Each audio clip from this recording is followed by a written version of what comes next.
Hey Adam, Hey there. I'm kind of around. I'm not sure if I'm going to get a phone call at 9 o'clock. Um, Oh, which if I do, exciting. I'm gonna be out for about 10, 15 minutes. Okay. But Thanks for letting me know. I'm I'm gonna go ahead and just waiting to see if it comes in. I'm not sure. yeah. It's from Well, my it's pu- the it's from my publisher, so I kind of don't want to miss it if it does. ooh, yeah, it's exciting. Well, as I said before, we want to attend at a whim. So, Did engage is challenges Hanik? we got. Where did What? Hanix go? She also had a call. Huh. Oh wow. It's a calling morning. Hmm. That's all right. If I want to like attract and hold people here, then I can work on my style. But right now, I'm happy with people popping in and popping out whenever they feel comfortable. So it's just what it is. Um, and we're live on YouTube. So you can take your call whenever you want. I'm gonna go ahead and do my intro here, and you can chitter chatter whenever it happens. So, um, okay, that was weird. I'm not sure why I did that. So did it have an extra page? Anyway, the attendee greeting discussion, and then about 10 minutes to the end, we're gonna do a 10-second what we can do to help you on your quest. Welcome to Adam's Friday Flow with Entrepreneurs. The challenge question this week is: what do you think of when you hear monkey mind? And how do you feel about it? Of the three people that signed up, including you, Phil, only one person answered, and that person said gremlins. That's all it gave me. That's okay though. I really appreciate that response. It's a fun one. I'm not sure what to do with. Gremlins. What do I mean by gremlins? Well, you know what a gremlin is, right? Yeah. Okay, so aside from the They're 80s, they're the little things. Oh, hang on a sec. This might be it. uh-huh. Phil So, Wilton.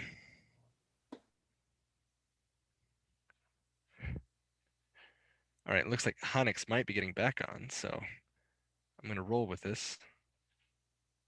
Um, seeing if I should wait for Hang up. her. Oh, hola Okay, Honix.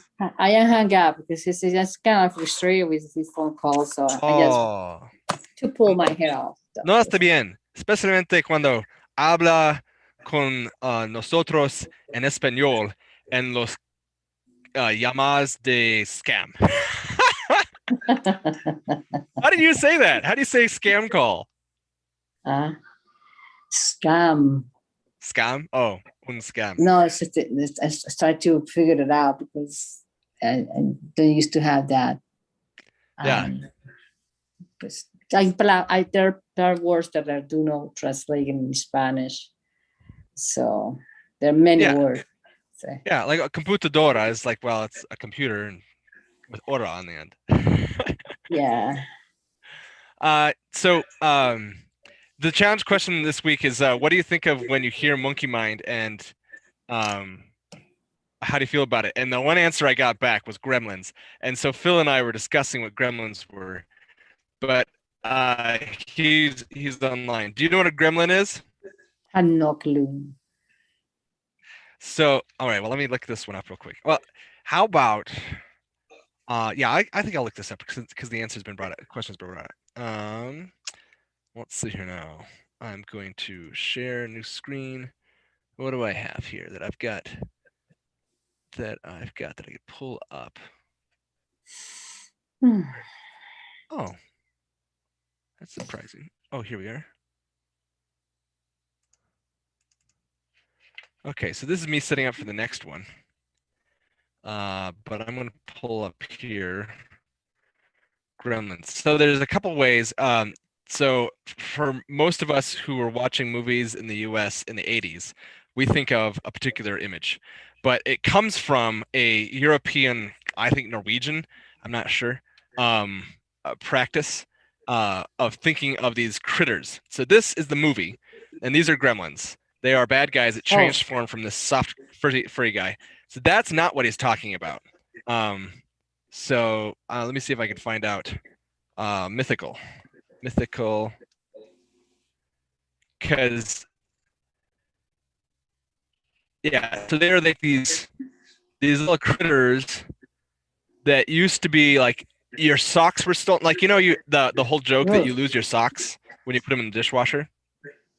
Or, not in the dishwasher, but when you put them in the laundry. No, we are I'm come from a different culture, so we don't use that in my culture. No, I know. This guy is pretty spooky for us, but I've seen him more like this, for instance. That's also considered possibly a gremlin. Some sort of little creature. They're like elves or gnomes in your home that like take stuff when you're not paying attention, you know. So the reason you're losing it isn't because you lost it, it's because a gremlin took it. Okay. Yeah. That's funny. Yeah. So, and then they took the movie and they took it and used them in that funky way for the movie. But yeah, so they're more. I've seen them as the spooky characters in the '80s movie, but I've seen them as different versions of something like this. And there's actually some cute. So I'll even look up another one that I've seen recently. Magic the Gathering is a card game. And they have all these little images on their cards. Okay, and so they have a take on what a gremlin is. What is it doing? It's searching, I guess. Yeah. So that is their take on what a gremlin looks like, and we've got a couple of them. Let's see here now. I've got a better. Yeah, like this. That's their take on what a gremlin is. Oh, okay. And these little things. Oh, so that's a totally different take. Yeah, ugly things. pretty funky things.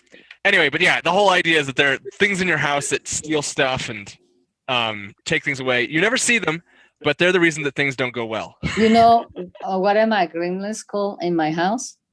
Yeah, gremlins. Oh, no, kitty cats.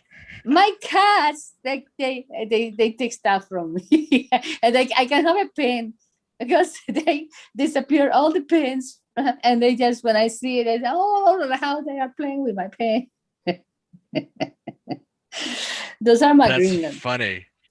Okay, I realized that I'm not. I gotta go back on that. That's funny because now I'm trying to go back to the share here. Stop share. Oh, new share. That's what I'm gonna click on. And then I'm going to go back to my page here. Okay, so we talked about gremlins. Yeah, here in my home, my little kids are my gremlins, especially if they're under the age of 3 or 4 or 5. Because there are things that I thought I put somewhere, and sure enough, it's not there because some little hands took it somewhere else. So that's kind of interesting. That's what he thinks of when he thinks of monkey mind. Have you ever heard of monkey mind before? No. Okay. All right. We'll talk more about it here in just a moment. First of all, I want you to introduce yourself and go ahead and click whatever you put it in the chat, and then whoever.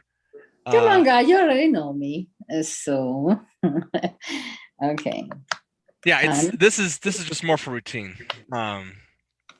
And Phil is on a call with somebody else, so I don't know if he's going to tune in or finish the call or not. But he might be talking to his publisher. So chat all right. When you post in there, they give the chat, and then you want to put www on it. And whatever intro you put on there, I may, if I come back and actually publish these things, more like it's already published, like it's live on YouTube. It's going to go public when I close it down.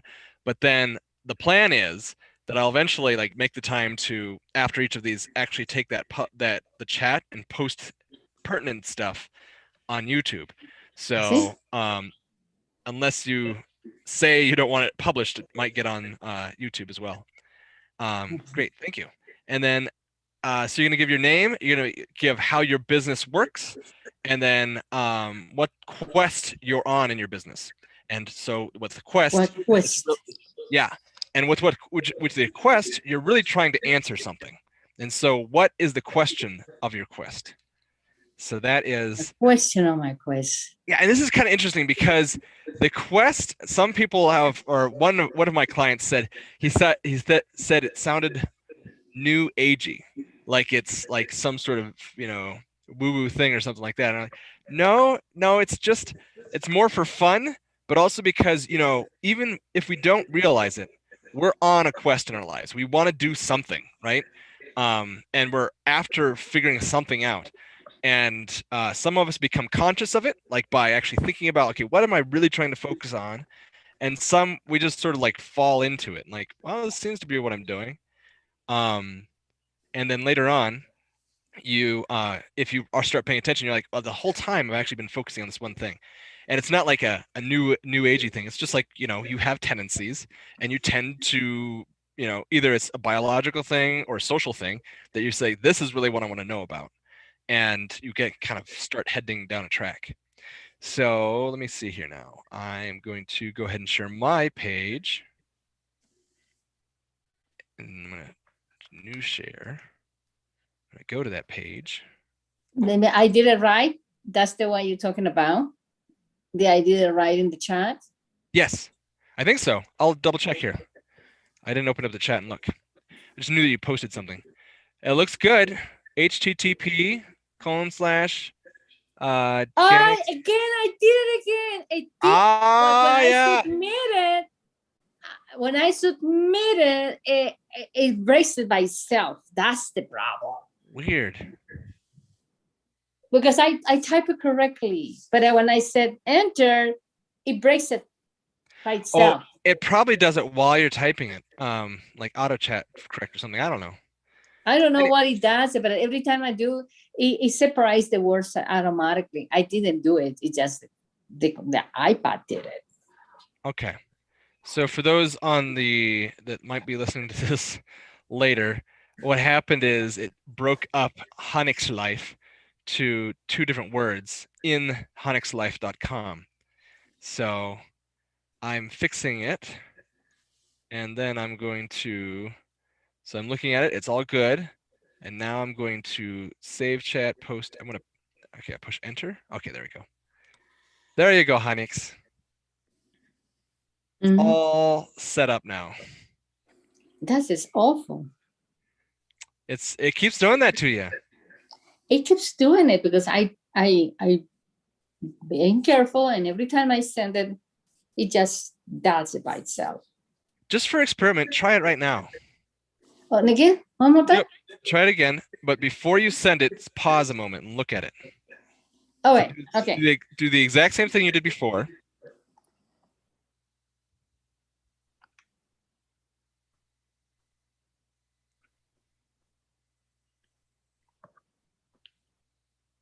Now don't send it, but tell me when you're done. It does it all the time by itself. While you're typing it? Yes, and you need to notice. Let me see if it's sending now. It breaks it. Done. It did Hey! it! So some reason it's like noticing it, that it wants it to be 2 words or something. Okay. Yeah, so it's one of those things. When I send texts, I often have some mistake in the text. So just have to double check it before we send it.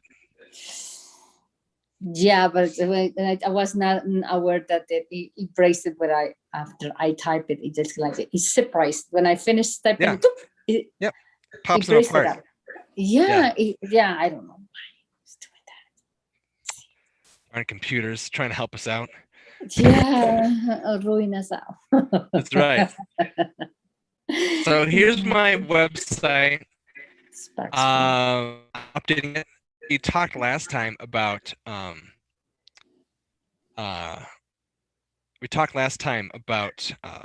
did we talk about? Last time we talked about how I'm doing a new logo and stuff. And what I'm trying to do with the logo is I'm trying to imply with me, right? The sparks are going to flow. I'm going to help your sparks flow. Look at that. When you're gremlins. Yeah. She just pop all the time. It's 7 of them. So you mute yourself. You're in mute. Thank you. There's a button on this little cord that attaches to my thing, and it's really easy to hit it, I guess. But yes, thank you for that. Yeah, so on my website here, this is the logo that I started with, and it was just supposed to be a placeholder, but I knew I wanted to have a parrot in it, and I had drawn this image before on a flute that I carved, and it was really inspirational, and so I was like, well, I can keep that inspirational parrot on there, Mhm. and so I had the general idea, and I wanted to have it kind of on something so people would see it and get the concept. But also, when I did have someone else do it, like create the art, that they'd have something to base it off of that I could say, I got something like this, but I want to do it differently. And so that's why I made this. And also at the time I made this, I was like comparing it to other professional organizers and people in the business because they have like grays and blues in their colors and stuff for their logos. And I thought it was a good impression because it's like, oh, I'm just trying to organize your world, right? So I don't want to be the big, flashy thing out there. I want yours to be the big thing. But I'm realizing, like, since that was 2 years ago, and now, actually, I basically got my license about 2 years ago today. But I had my first client at the end of March 2 years ago. So that's kind of exciting. But this guy here,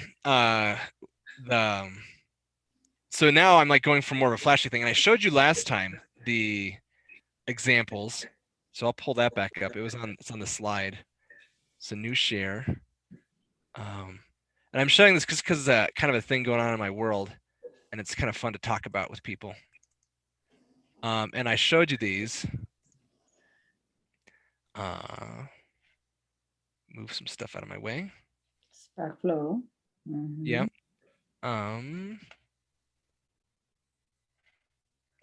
Do I make this bigger? How do I go up? Come on, you. You just What's click your the deal? X over Oh, here this one. on properties, and it disappears. Yeah. The So X those on were property. 2 versions. I'm going to show you what's happening now with the logos. So I'm going on to another page and I'm opening up Trello. We're doing it on Trello. And so these are, I want to make this bigger. Okay. All right, so I'm going to clip the screen. So I'm pushing Shift, Alt S, Shift Control S. No. What are you There- looking for? I'm wanting to get a clip of the screen. Oh, you go to the snipping tool. Yeah. And there's a hotkey to do that. Do you know what it is? No, I just go search for the snipping tool. Yeah, that works out great. Oh, it's Window Shift S. That's what I was doing wrong. So Window key, Shift S. All right, and then I'm going to grab this space right here. And then I will put that here. Okay, Control V. Did it work? Come on, I want to paste it on here. Control V.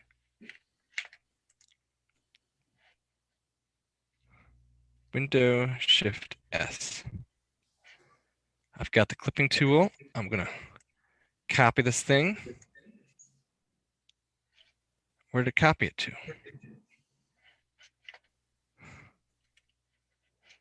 Oh, maybe it's because it has a text there. Control V. Well, that's annoying. I don't know how to do that. Okay, well, I'll just switch my share. And I go over to this guy. Bam. All right, so these are the ones that we're now at. So this is more what happened last week. We're changing the font now. And I'm wanting the wings to look a little more like this guy's wings. How they're swooping forward like this and arching down. Because this is just really straight right here. And it doesn't quite show the effort, like putting some forward effort. And so that's some stuff that we're looking for. But yeah. Oh, okay. He wanted to put the effort. Yeah. Oh, okay. But there's actually some more versions that are that we've had, and I guess my artist Kaylin hasn't posted them yet. That's okay. Oh, okay. Okay, so those are like, anyway, so that's fun stuff that's going on in my world. And the idea is, of course, you put forward effort and you get to make things like really engaged in your life. That's flow is not like when people usually think about being happy, they talk about like sitting behind a TV or something like that. But really, flow is when you're really engaging. And so I'm wanting this to show engagement because the bird's really engaging with the wind in order to get up there, and that's kind of the image I'm going for. So I'm going to switch. Yeah. So I'm now going to go to this page, and I'll let you talk a little bit about how your business works and what your quest is. Okay. So I'm insurance agent, and perhaps I'm one of the most educated insurance agents in the state, because I have dedicated my life to understand many areas and in helping people 360 degrees. For example, I certify as a estate planner to help people to understand the things that they need to do a good estate planning. And also I do educating myself in financial planning. So that's for that reason, I by law, I don't have a fiduciary. I don't have to be a fiduciary, but I act like a fiduciary. It means that I work and do fiduciary. Yeah. So I work in doing the best plan that better suits your needs. So I work in your best interest. So I put my client over my personal interest. I just means. Okay. So I'm very, very animated in helping people to make it aware of financial education, and I do write those blogs to help with education. And for me to write those blogs, I really do my homework. So I'm supporting with that. See, so it's not something that I just pop it on my head. Let's see. Does you May I ask about this? Yeah. This you want is that that is the taxes over the federal tax rates over history. It does mean that to show that we are in the lowest tax rate bracket in the history, because at some point they were like a 90% taxation. See? Really? Yes, you see that? Why was that? It was in 1943, 90% tax. Really? Like you only brought home 10% of your paycheck? Yes, it was for incomes over $100,000. It was like 90%. Oh. Yeah.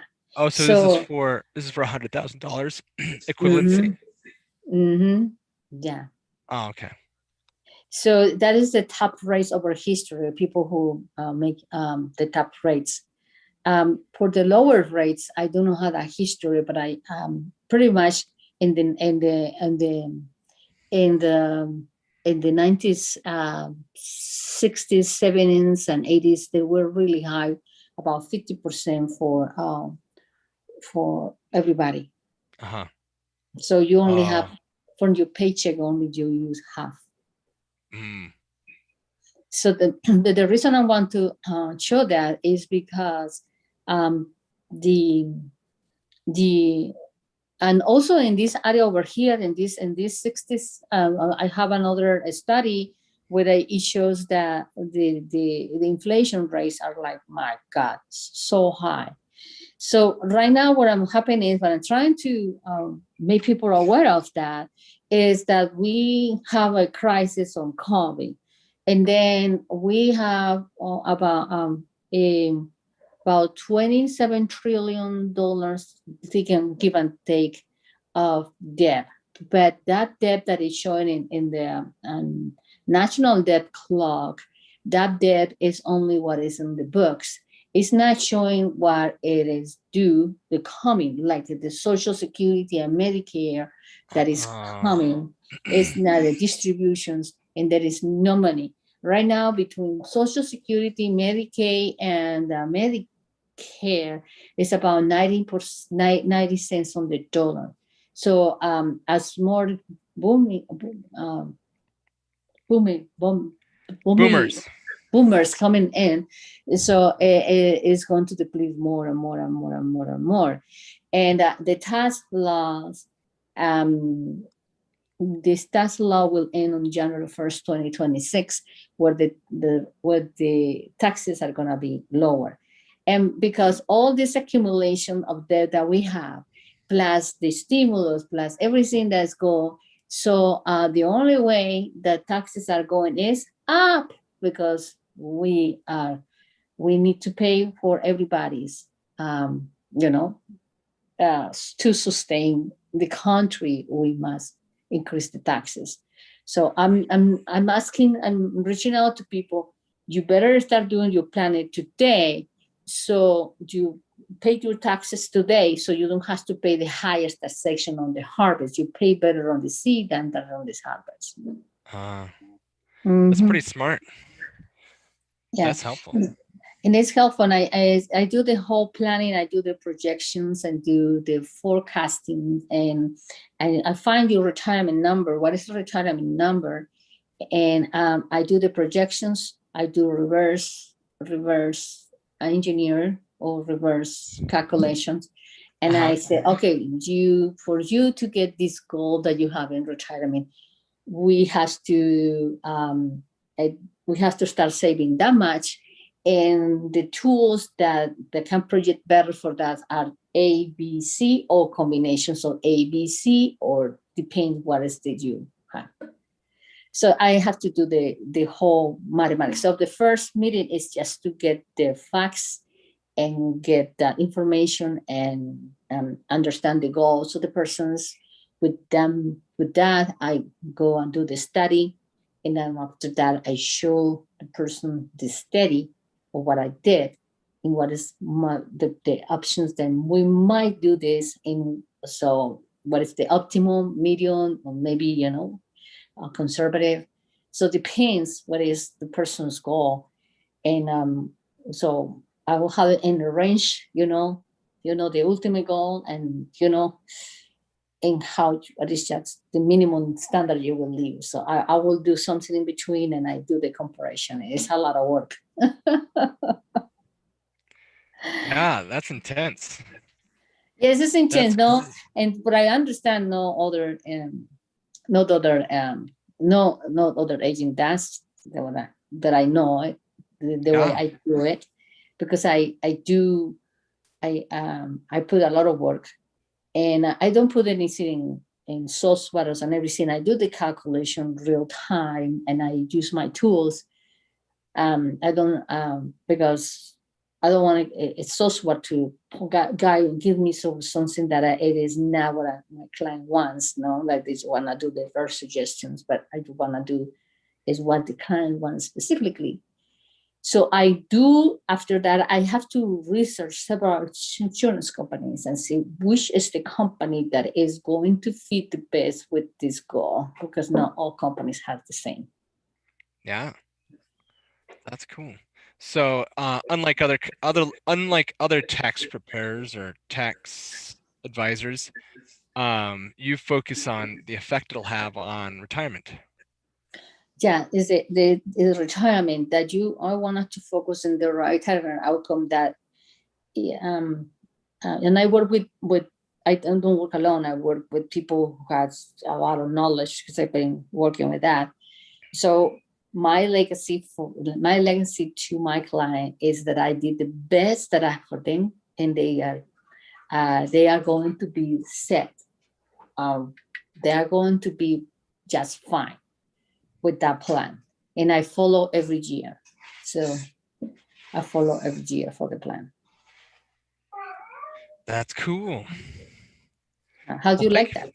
Yeah, that's good. And I was gonna need an explanation. There's a little more every time I learn a little more about what exactly Hynix does and how she does it. So Yeah. Yes, he has to have us to sit down and set an appointment for us to start talking about this stuff. so let's go to this. Okay, so we going back to this question of what do you think of when you hear of monkey mind? So this is I put the wrong, this is the topic from last week. Oh well. So the synonyms for monkey mind is the thing that I'm trying to do right now. Let's see. What I want to do is I want to escape. So F5.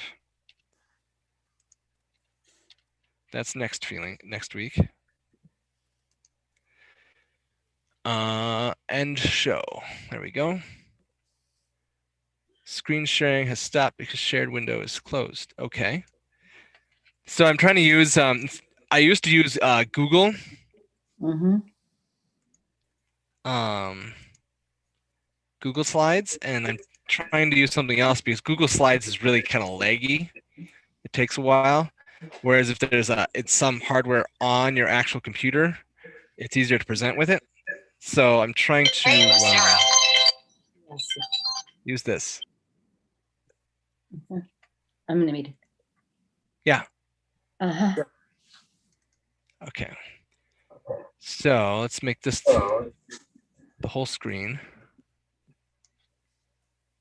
Bam. All right. And So that software that you use is the PowerPoint presentation? now this one that's a good question. This is LibreOffice. So Okay. LibreOffice has are these legible? Can you read this?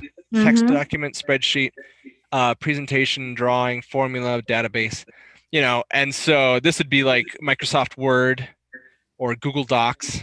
This one's like Excel or Google Sheets. This one's like presentation is like PowerPoint or Google Presentation. Okay. Or Google Slides. I think Google Slides. Drawing, I don't know what that's like. Something. And these formula and database. This is like Microsoft Access. I don't know what it would be in Google stuff, but yeah. So, but this is LibreOffice. It's open source. You know what open source is? Mm-hmm. Yeah. So this is open source document. So you can go and get this. That's why the Libre, right? Office. It's free. It's open and free. And then you can download all these things. And they're kind of like Windows XP setup. But they work great. So for the discussion here, different things for Monkey Mind. So there's this thing called Monkey Mind.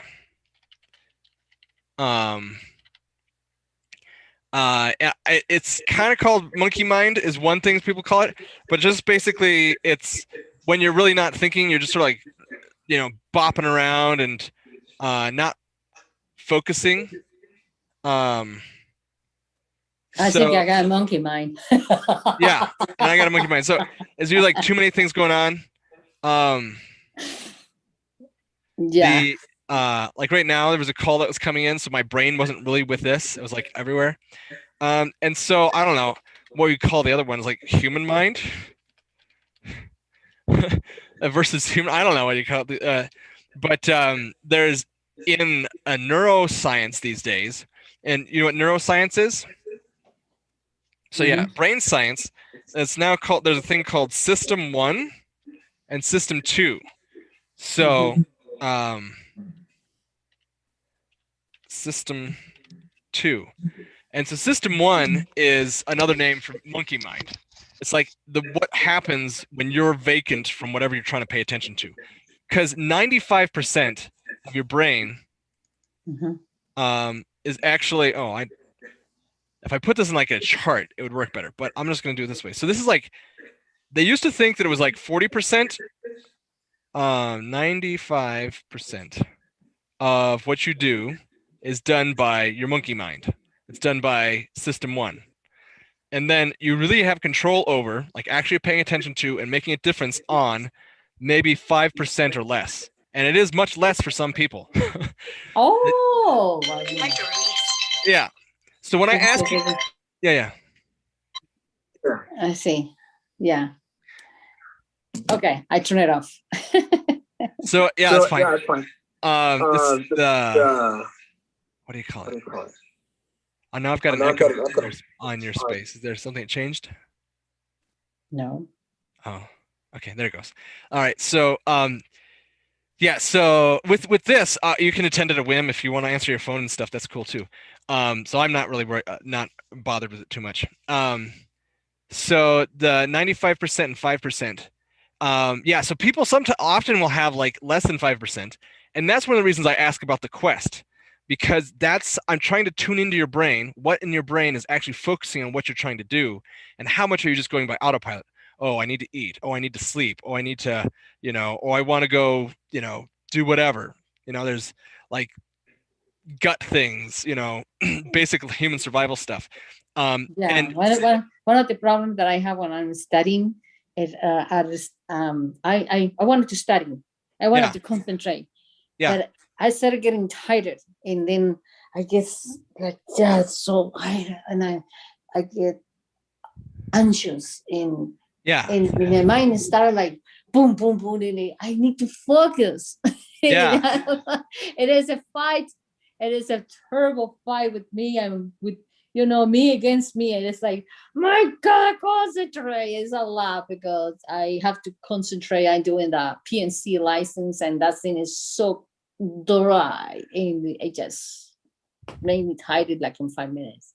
And so this is kind of what's happening is your system 1 is unlimited energy, right? As long as you're breathing, it has energy, okay?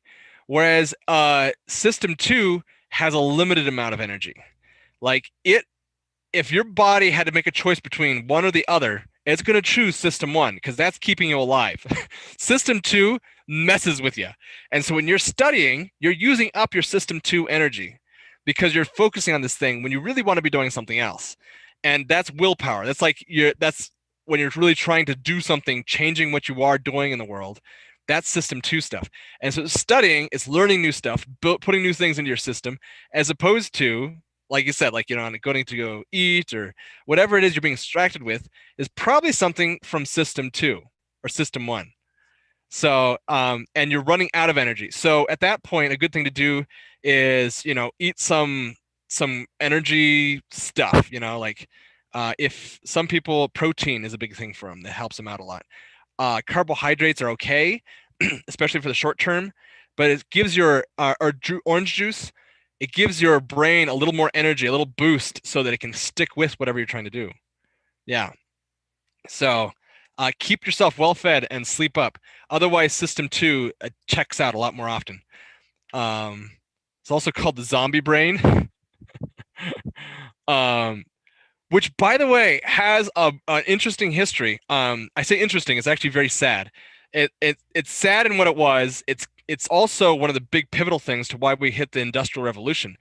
Zombies came from Barbosa. Is that the island? Barbados. Barbados. Barbados, yeah. Barbosa is my last name. Oh, that's funny. Oh, that's in my mind. And Barbosa was one of the early explorers down in down yonder, right? Okay.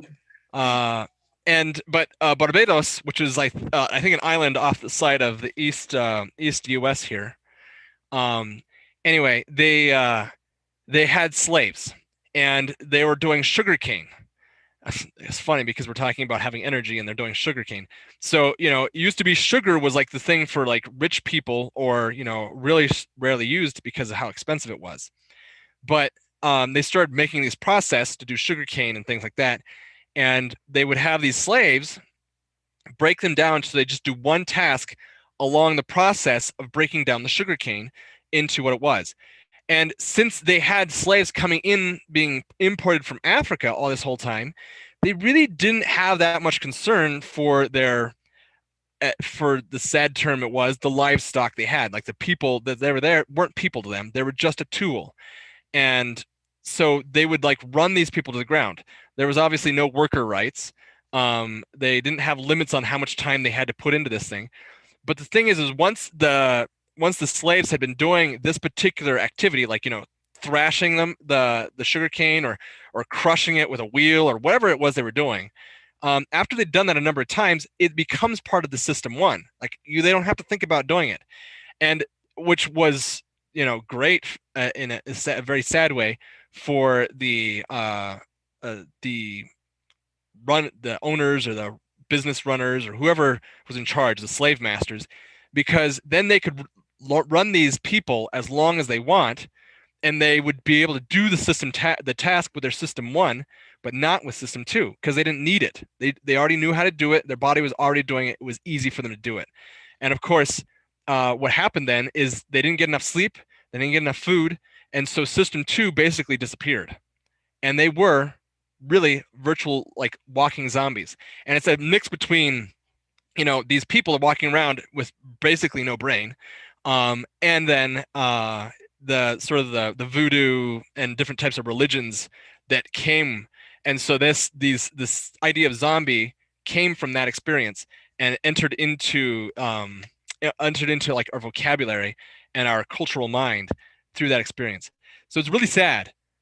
But see, the way it ties to Industrial Revolution is because the little task that they did, you can make a machine do that. And so they figured out, eventually, people figured out how to make a machine replace the slave, because it was such a mundane, simple, straightforward task. And you could just make it into a machine to do it.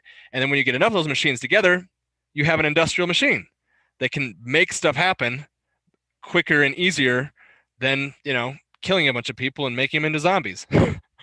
So it's a sad history, but that's actually where this comes from. Now, they didn't call it System 1 back then. They didn't know what in the world was going on. They didn't know about the 95%. They didn't know about the 5%. And in fact, back then, when scientists started talking about this, the brain and how much it is, like, changed. In the last 20 years, this has changed from like 40% and 60%. You know, and then at some point it went to like 70% and 30%. And now this is where they're at. They're like, actually, we think it's about 95% to 5%. Isn't that crazy? And that's in 20 years, the understanding of this. The term System 1 and System 2 was coined in like 2000. And that the neuroscientists started like differentiating between these two parts of the brain. And when I say about parts of the brain, it's not like this is System 1 and this over here is System 2. It's, you know, it's like different networks and which parts of the network is working. So yeah, that's a lot. Well, it's a lot. Yeah. So I'm going to call this. I'm enjoying because I'm hungry. Yeah. Jonesing for something. So zombie or aware, like this is your System 2 mind. So there's other names. So the other fella, he called gremlins, huh? Gremlins.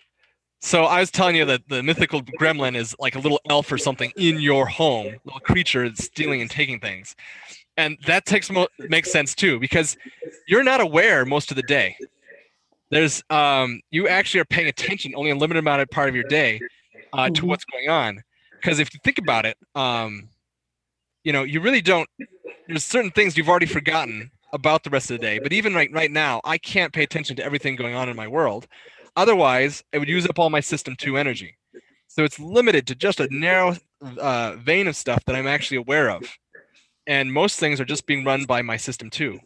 And so gremlins is like that thing where, you know, you've been walking around like with your glasses or something, and you're like, oh, I need to put this down. And something else comes up, and you put them down somewhere, but you don't know where that is.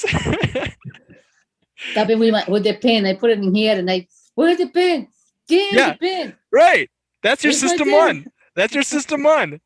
Yeah. So when you talk about changing habits and stuff, what you're really talking about is messing with your System 1 and trying to build it in so you can basically be a zombie to get that thing done. You know, you do it enough, you're repetitious, and that's like that whole thing. This is really where habits sit. Habits are here. And then your goals, like when you set up goals, they're actually over on this side, because a goal is something. Oops. Okay. Because a goal is something that you're constantly thinking about. You want to change. What's up with that? Goals. So when you're trying to set up habits, that's one thing. Now, your goal might be about habits, but you get the idea that when you're setting up a goal, it's something you're consciously thinking about. You're trying to be specific. You're saying, this is something I want to change up. And that's also intentions are here too. And this stuff I'm learning from, oh, I didn't even do that part. I usually do this thing, which is like, what is my topic today and what the question, the people, and the systems are. And I didn't do that. It's not in my system 1. It's still taking my system 2 to do it. Oh boy. Which actually this relates, because one of the reasons that I'm doing these slides is to be aids so that I can use it and I don't have to use up as much of my system 2 to know what I'm going to do next. And because I want to make a habit of it, I'm going to change this now and talk about that's. So I've got it up on I've got my topics coming up. They are over here.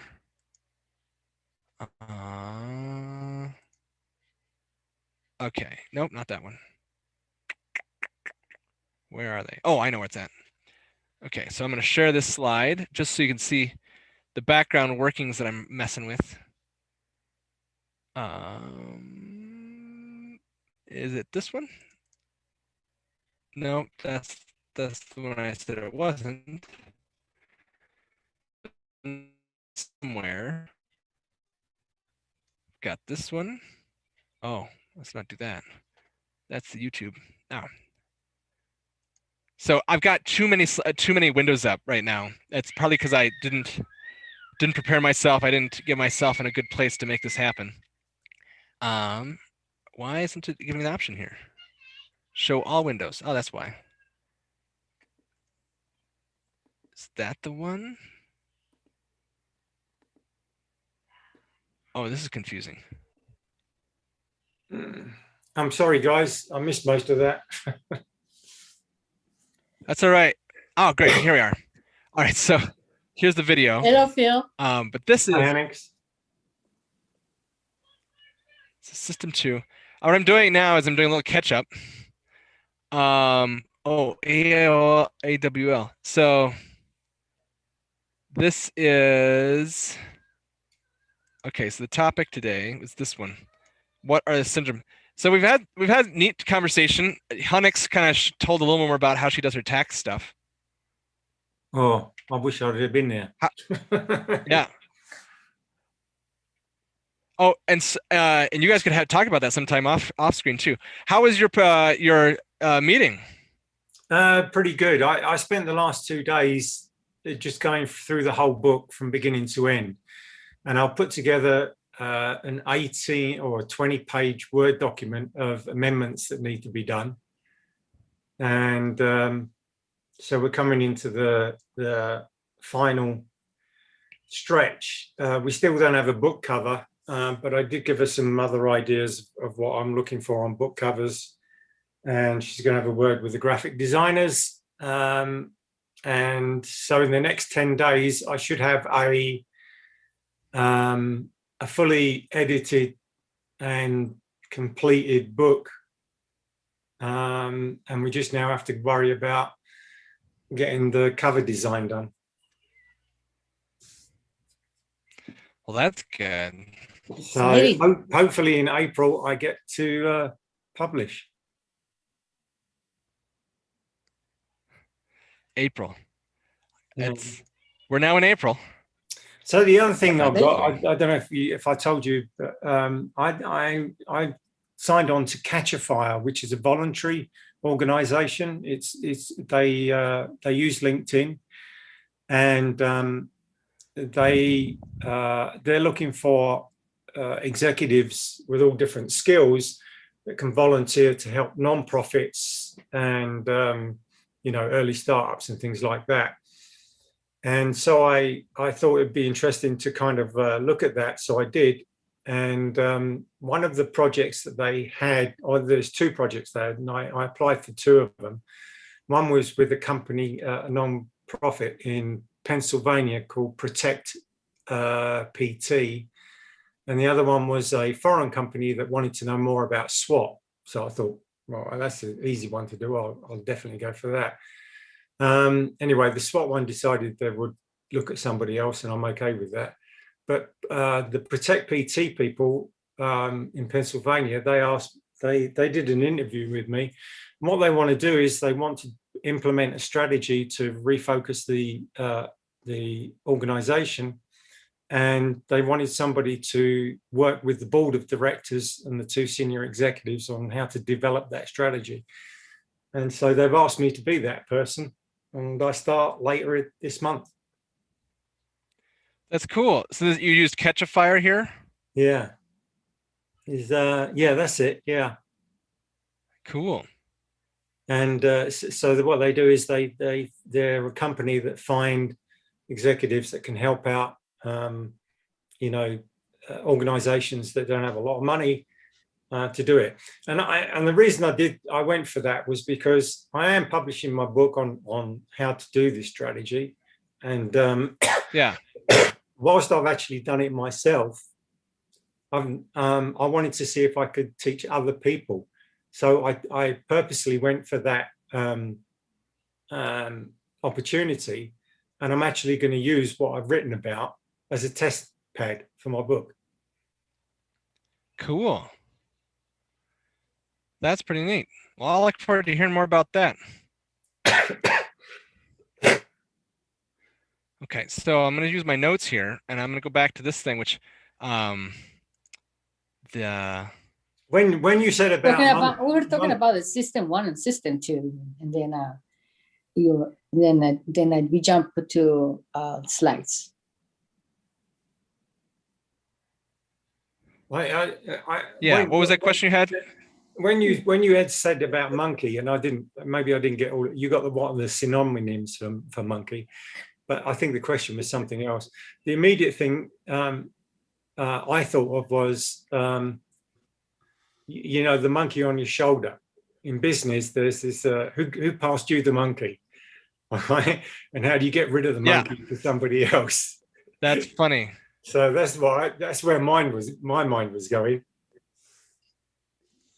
There was a book about that, wasn't there, Adam? At some point, who that's what there might have been one called "Who Passed You the Monkey." The way I'd heard about that was in teaching, and it was from the author of Love and Consistency or something like that, and it had to do with giving other people your who had the monkey. I'm gonna do is the presentation showing right now? As like the question thing. People. It's just like the question people system. Good, because it's hard for me to tell if it's the actual thing showing. Anyway, so the question was that I had for this is, what is synonym for monkey mind? And the reason is because I'm trying to figure out, like, when people are talking about things, when are they actually talking about the system 1 stuff, and when their system 2 has run out of energy. And this involves me, because I often have this problem. My kids, because they're basically monkeys all the time. And then it comes from a book by Daniel Kahneman, Thinking Fast and Thinking Slow. And the system limit learning that this involves is it doesn't aim. Let's see now, system learning. The monkey mind doesn't aim to change, but it wants just more of the same. Okay, so that's the big idea there. Yeah, I'm just looking it up, Adam. Don't feed the monkey mind. How to stop the cycle of anxiety, fear, and worry. Yeah, that's cool. So, that's their synonym there then. Is anxiety. All right, yeah. So somebody's who did this? Jennifer Shannon wrote this. I'm gonna add that one in here. habits. Don't feed the monkey mind, it's called. So that one is anxiety. I think I should get that one for my wife. Don't feed anxiety. What was the other things you mentioned? How to stop the cycle of anxiety, fear, and worry. The cycle. Okay. That's cool.